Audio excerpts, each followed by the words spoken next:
Ovom malom smo dali ime Jo. Zatičemo ga kako se bori sa ovom čašom jogurta na jednom od brojnih smetlišta, prepušten milostima i nemilostima života sa kojim se tek upoznaje. Rođen na smetlištu. Ko je kriv? On ili mi?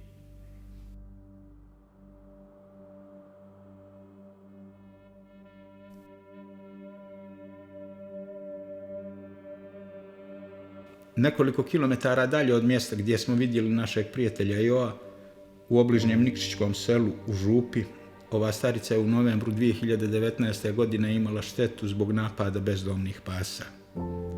Napuštene životinje su joj tada ubile 12 ovaca. Išlo je 5-6 pasa i vučjaka i ovih šarplaninaca i ova druga, ona manja paša se zovu uštrimski. I ja sam se borila. Da ih išćera ne mogla sama, slećela sam te izašla sin i 2 unuka i komšija, jedno smo spasili i ovo što je ostalo. S njim sam se pomirila, ali se moram žaliti vlastima i organima koji moraju to spriječiti ili ne moraju, ali mora se nešto činiti da se spase čeljad i stoka, a pašad da se vežu, ona nije su upašu, ili da ih ovlaste nekoga da ih potruju. Kažu oni to ne mogu, ne smije se ubiti pas, a smije čovjek. To stvara snažno nezadovoljstvo koje je ova vitalna starica pokušala da objasni iz svog ugla. Sa druge strane, nadležni organi svojim nečinjenjem podgrijavaju ogromno nezadovoljstvo stočara i tako podstiču da se ovi problemi rješavaju samoorganizovanjem.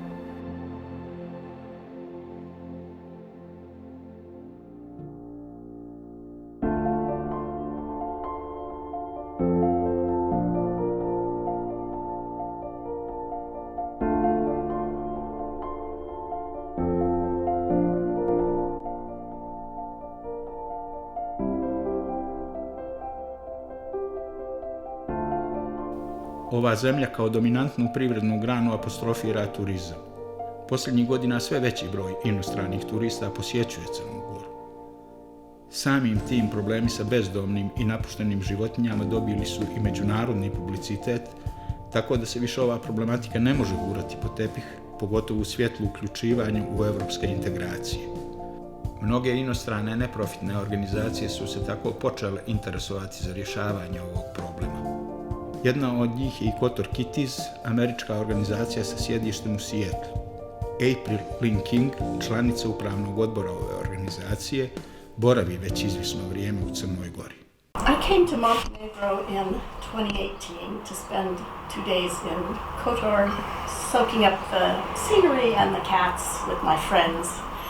And my plan was, since there were a lot of cats, to donate all of the money I would have usually spent on little souvenirs and things from the trip, little gifts, to spay and neuter the cats. You have a big cat population, you have a big need to spay and neuter. What ended up happening was I spent 2 days walking all around asking people where there was a spay and neuter program, and nobody knew. And they just looked at me with blank faces.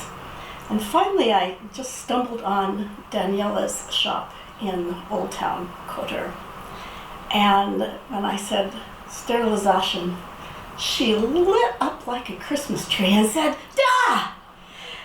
And then her shoulders sank and she said, "No, I have." And that's when I knew that somebody had to start a program to help. Mnoge svjetske turističke destinacije upravo su poznate i atraktivne zbog prisustva mačaka i pasa na ulicama. Veliki problem za sve ove mace je što hrana je oskudna.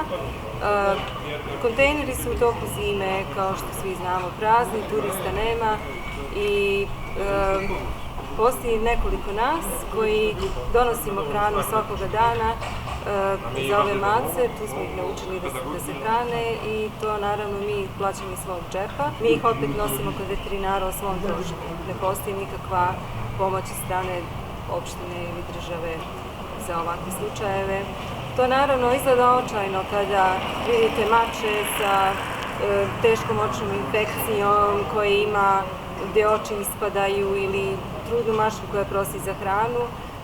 I to zaista nije dobra slika za Herceg Novi, za uopšte za jedno turističko mjesto, kada dođu stranci da vide tako nešto brutalno, umjesto da vide jednu srećnu macu koja je fino uhranjena, zdrava i vesela. Ovdje ima veliki broj ženki koje su skotne, koje su se nedavno okotile i koje još uvijek nisu sterilisane. Oko 5-6 ženki smo već sterilisali. Smatramo da je to vrlo neophodno da se populacija kontroliše i da bi se te mace na neki način spasile, da im se spasi život i da budu tolerantnije za ljude koji ovdje rade i koji su vlasnici restorana i kafića.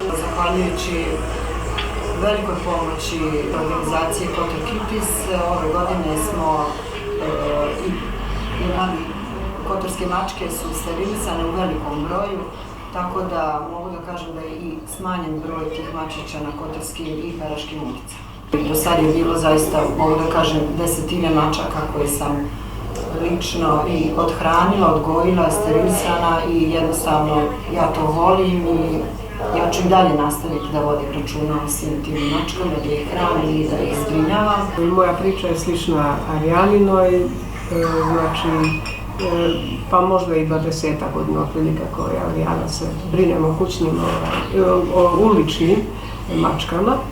Znači u početku nisam ni ja bilo mogućnosti možda odmah da ih sterilišem, pa onda su se dovedeni kući, pa se one okote, pa onda imam i ja, ali su ostajale naravno kod mene. Te životinje koje već imamo na ulici jednostavno su nekakva naša odgovornost i moramo se postarati da ne budu gladne, da ne budu bolesne. Naravno, to su živa bića koja zaslužuju, jel tako? Na kraju krajeva ljudi nisu na ovoj planeti sami, ljudi, mi smo u suživotu sa životinskim i biljnim svijetom. Trebalo bi da budu. I treba da se podigne svijest, da očuvamo ovu planetu Zemlju koliko možemo da je očuvamo.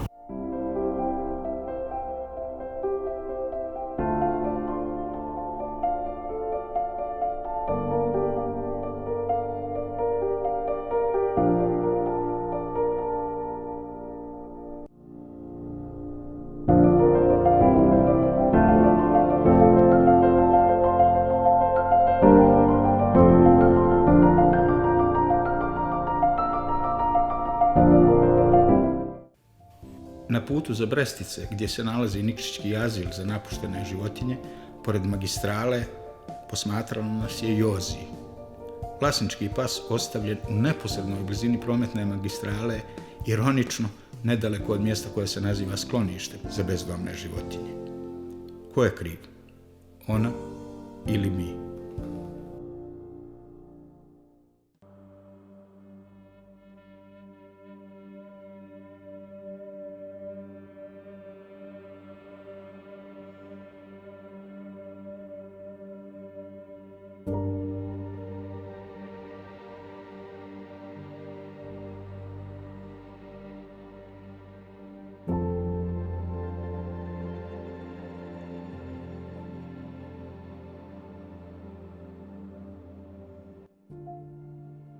Naši pokušaji da snimimo uslove u Nikšićkom skloništu za napuštene životinje naišli su na pomalo nervozne reakcije čovjeka koji nam je predstavljen kao upravnik skloništa. Pitanje je zašto? Ako mi kao građani ove opštine uredno kroz poreze finansiramo funkcionisanje ovog javnog skloništa, kako to da nemamo pravo da znamo kako se troši naš novac?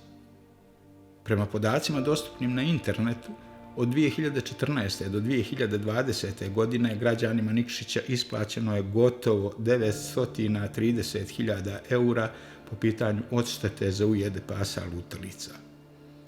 Za taj novac moglo se kastrirati preko 17.000 pasa po cijenama koje na području Balkana doniraju međunarodne organizacije. I za mnogo bogatije države od Crne Gore takve sume bi u najmanju ruku pobudile određene sumnje. Poseban je kuriozitet da se te donacije oporezuju sa 21%. 2018. godine je rađen i projekat brojanja bezdomnih pasa u Crnoj Gori i ti rezultati do danas su neobjavljeni. Ko je kriv? Oni ili mi?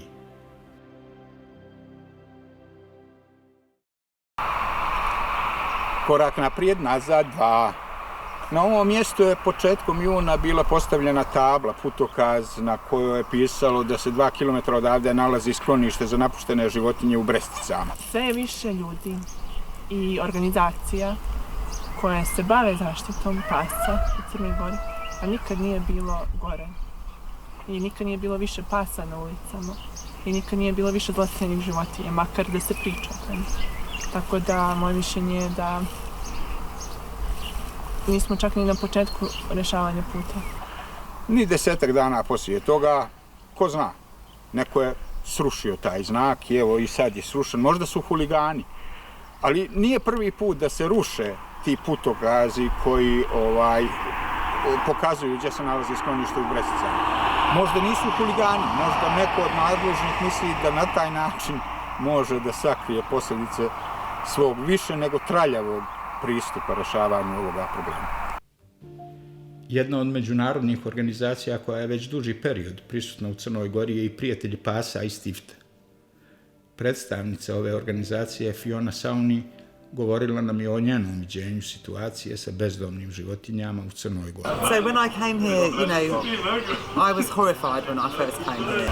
With dogs, a lot of people are choosing to buy breed dogs, so they're not going to shelters and adopting mixed dogs because they're worried that the dogs at shelters are sick or not healthy or not well behaved, and that's probably true for a lot of the dogs at the shelters here because the conditions are not good in the shelters. And so one of the things we need to work towards is for shelters to improve adoption processes and socialisation with the dogs in the shelters so they're not just locked up for life with no chance of getting rehomed. So we need to be better at promoting, the mixed dogs and just the joy of having a dog, any dog, and how every dog is individual.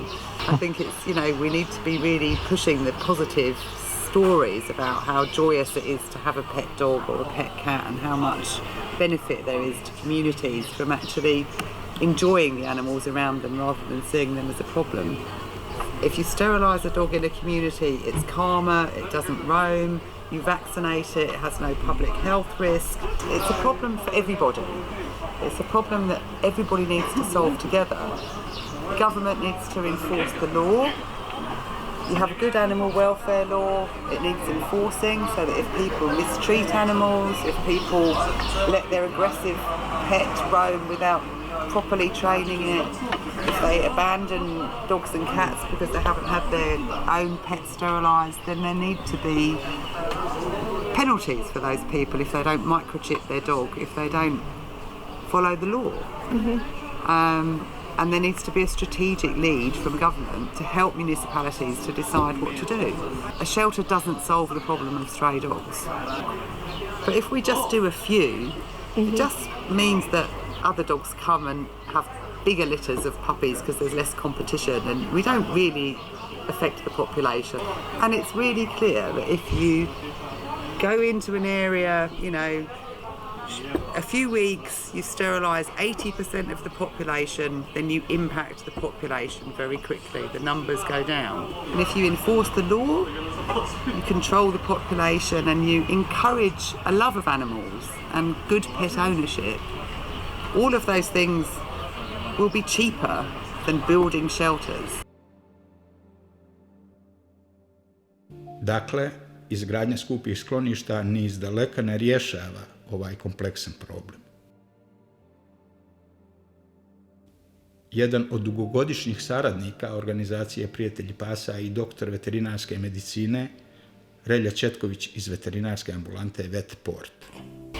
Funkcija azila, dobrobit životinja, to je onda azil mora da bude samo jedna protočni bojler, prijelazno rješenje u kome bi psi posle obrade sterilizacije, vakcinacije, čišćenja od parazita, provjera, kažem, ponašanja, znači vraća li se na mjesto staništa, prvo bitno. To su standardi koji su preporuka svih, da kažem, vodećih međunarodnih organizacija za zaštitu dobrobiti životinja. To su standardi koje prati čitav sad civilizovani svijet. To je nešto čemu bi svi mi trebali da težimo. To je nešto što bi svaka opština u Crnoj Gori sa lakoćom u nekom periodu, ne od mjesec, 2 dana, ali u nekom periodu od nekoliko godina, kako bi je rešila na human način i siguran sam uz manje troškove nego što je sad situacija.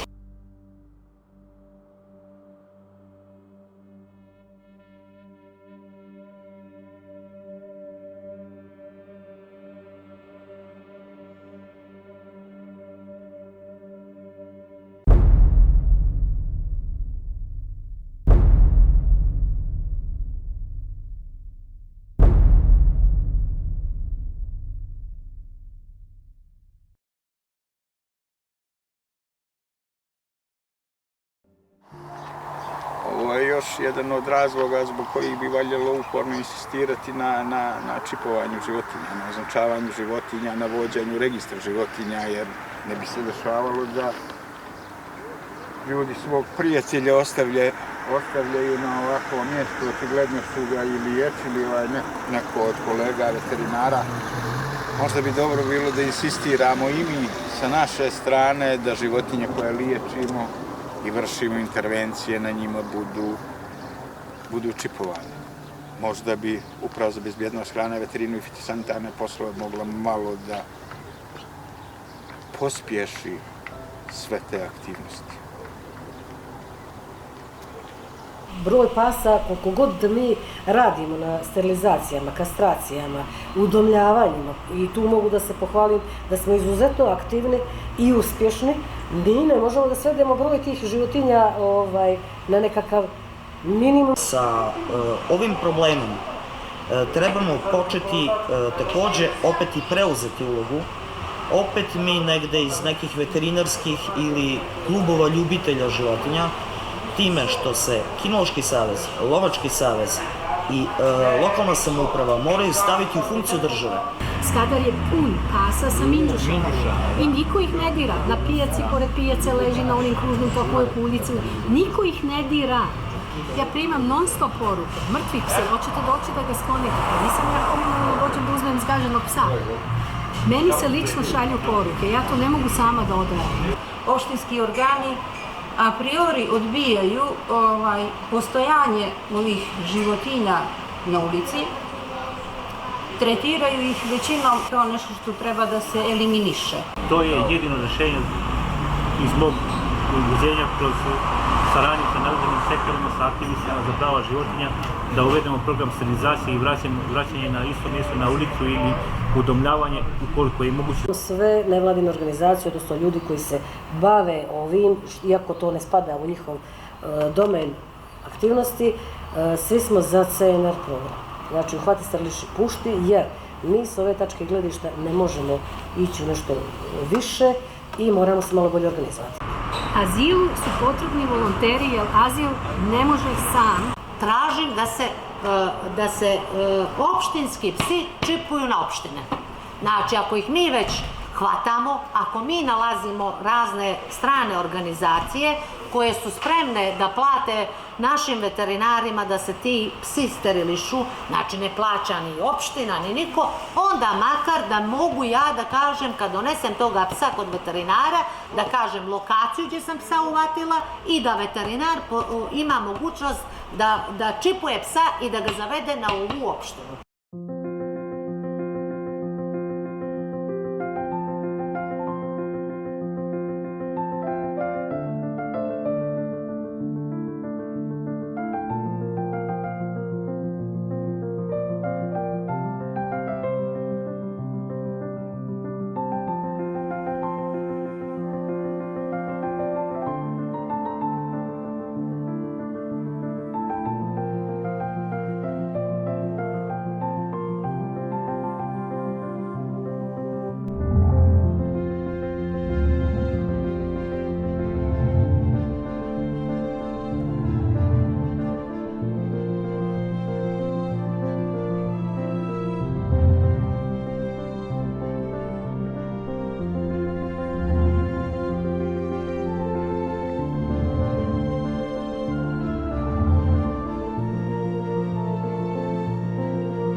Donedavno, uobičajena praksa rješavanja problema prekobrojnosti pasa na ulicama je bilo ubijanje, odnosno trovanje ovih životinja. To se dešavalo u aranžmanima opštinskih komunalnih službi uz saradnju lovačkih društava. Počela sam da se bavim ovim zaštitom životinja prije 20 godina. Ne slučajno, nego jednostavno iritirana, potresena, emotivno tih godina ubijanjem naših uličnih napuštenih pasa, jer komunalne usluge su imale svoje šintere koji su subotom, baš subotom, znam da sam ih zvala krvave subote, ubijali puškama, čak jedno vrijeme i trovali napuštene pse. Naš pas je imao 5 godina i nastradao je na gradskom stadionu, na mjestu gdje su se igrala djeca. U Pješčaniku gdje su se par minuta prije toga igrala djeca. Kao što je nastradao moj pas, tad je mogao da nastradaju te dvije djevojčice i ljudi koji dolaze na stadion. I upravo tih dana kad je bila ta akcija trovanja pasa lutalica, mi smo išli na stadion iz razloga što smo mislili da tu je bezbjedno.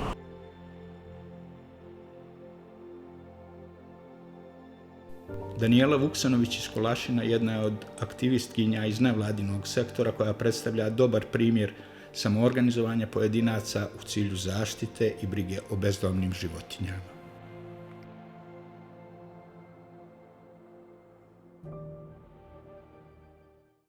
Evo, 7 godina kako se bavim time i kako sam pokušao. Prvo je to bilo jedan moj emotivni stres jer imala sam kućnog ljubimca i otrovali su mi ga, znači u masovnom otrovanju u gradu i on je nastradao ispred zgrade, znači u centru Kolašina. Ja sam u tom momentu primala hemoterapiju, znači sam operisana od kancera i u tom momentu sam bila pod terapijom. Sad ne mogu da kažem koliko je to bila moja normalna i ispravna odluka, ali ja sam stvarno u njima vidjela jedini spas u tom momentu i nisam mogla nekako da odem kući, a da ih ostavim na ulicu, na kišu, na snijeg bez hrane, bolesne, nikakve udarene kolima i tako to. Nadala sam se isto da će malo veće interesovanje biti. Nisam htjela ni da se bakćem nevladne organizacije. Ja sam se pojavljivala u ministarstvu upravo u tom periodu kad je bilo to masovno trovanje. Pa sam davala članke u novine, pa sam obaveštavala policiju, pa sam dala prijave, sam davala na vlasnike gdje sam... Koji su ostavljali, za koje ste znali da ostavljaju? Ne, nego drže psa na metar lanca, on ugine u toku zime. Pa sve sam takve, pa naprimjer nalazila sam vezane pse bačene pored puta, znači šape i vezane bačene pored puta, pored željeznički i tako.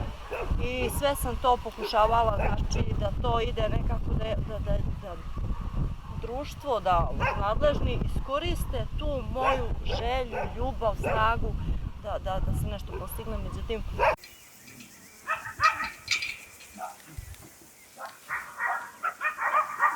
So there are many different models that we could use for our spay and neuter program. And early on, I was talking to Dr. Chetkovich, our vet in Kotor, about different ways to set it up as we expanded. And he made a very convincing case for working with the local veterinarians, that there are enough of them here in Montenegro. They are geographically pretty well spread out, and economically it makes a lot of sense to give the business to veterinarians here, as opposed to bringing in teams from outside, even volunteer teams. That's taking away revenue from small local businesses who really need it. So I would have to say that the leadership that our vets have shown here and their networking with colleagues and reaching out to them is really an important part of what we're doing. And now with this film that Dr. Gorashevich is sort of documenting the problem and how widespread it is and how it affects people's lives. I think that kind of leadership is going to be very important to change the situation for the homeless animals here in Montenegro.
Thank you.